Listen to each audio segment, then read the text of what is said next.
السلام علیکم ورحمۃ اللہ وبرکاتہ۔ اللہ رب العزت نے قرآن مجید میں بھی ارشاد فرمایا ہے کہ وَإِذَا خَاطَبَهُمُ الْجَاهِلُونَ قَالُوا سَلَامًا، ایسے جاہلوں سے بس سلام ہی بہتر ہے۔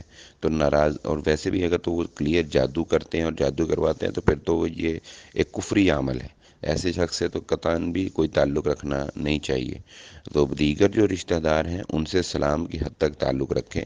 سلام کی حد تک کا تعلق مطلب یہ ہے کہ وہ یہ نہ سمجھیں کہ آپ ان سے ناراض ہیں، جس کی وضاحت رسول اللہ صلی اللہ علیہ وسلم نے حدیث میں کی نا، کہ وہ اس کو ملے تو منہ موڑ لے اور وہ اس کو ملے تو منہ موڑ لے۔ منہ نہیں موڑنا، یعنی کہ بھی مجلس میں، کسی شادی میں، کسی غم میں، خوشی میں ملاقات ہو گئی تو سلام لے لیا بس۔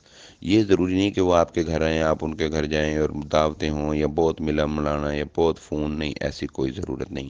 سلام کریں اور جواب دیں، بس ان کو بھی پتہ لگ جائے کہ یہ ہم سے سلام سے زیادہ نہیں بولنا چاہتے۔